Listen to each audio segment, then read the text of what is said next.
There are a lot of good games coming out this holiday season, but when 2009 is over, that doesn't mean we'll be without interesting titles for a while. Early 2010 is packed with releases, which starts off with Vigil Games' Darksiders on January 5th.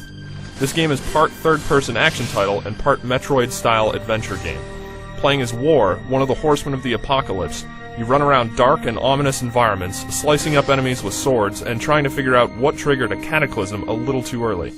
We're told by Vigil that it should take the average gamer anywhere from 15 to 20 hours to complete on the first playthrough, and that's without finding absolutely everything in the game.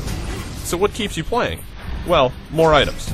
The game's menu system shows off plenty of slots for new weapons, gear, and modifications that improve how each weapon functions in battle, meaning there are a lot of opportunities to upgrade and adjust your fighting style. The stuff you pick up in Darksiders not only helps you access more areas in the environments, but also gives you additional advantages in battle. For instance, the Abyssal Chain, which is basically a grappling hook, lets you traverse large gaps by swinging across while latching onto certain points, and also pull yourself to climbable surfaces, Zelda-style. But in combat, you can quickly switch over to this thing and use it to close the distance between enemies. It works differently depending on who you snag as well. If it's a small target, you'll pull them over to you. But if it's a large enemy, you'll actually fly over to them.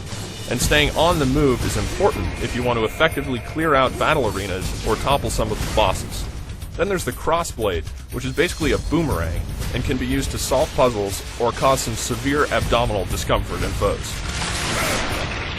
The combat, from what I've seen so far, seems to stay moving at a pretty decent clip, and it seems as though switching between targets and different weaponry can be done without much of a break in the action. This holds true while dodging and jumping around, and even hopping onto War's horse, named Ruin. While on horseback, you'll get a speed boost along with a big damage bonus, and from there you can swat at foes with your sword as well as fire off bullets from your gun.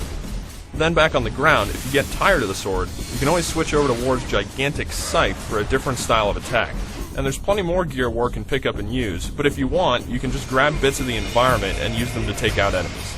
That's only a sampling of War's overall arsenal.